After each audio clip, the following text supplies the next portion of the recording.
Добър вечер, уважаеми зрители на Българската национална телевизия.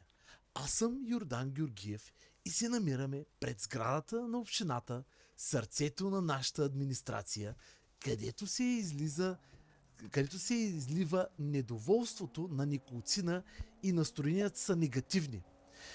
Господине, вие сте миньор. Може ли да ни кажете какво ви донесе тук? Първо като начало, добър ден на всички. Искам да кажа само, че аз съм един миньор, който рискува живота си всеки ден, за да изкара някакви къси стотинки, пари, заплатата ми. Тя е $300, с която даже не мога да купя бензин да отида до работа или храна камо ли.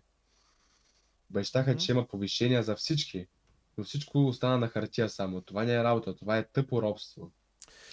Е, Робство. Да, уважаеми зрители, тежки думи. И вие не сте сам. Мнозина от вас споделят, че труда ви не се оценява, но нека попитам и другата страна. Хората, които са извън системата. Господине, вие сте безработен. Какво е вашето основно недоволство? Добър вечер, господин Георгиев и на вашите Добър зрители. вечер. Искам да се оплача. Преди получавахме някакви надбавки от бюрото по труда. Сега абсолютно нищо не получаваме. Всички питаме къде отиват всичките пари. Я искам да видите кмета каква кола кара. Там му се оплаква, че няма пари. Ние едва оцеляваме тук. Време е да се чуе нашия глас. М, Така, разбирам. Благодаря ви много за интервюто.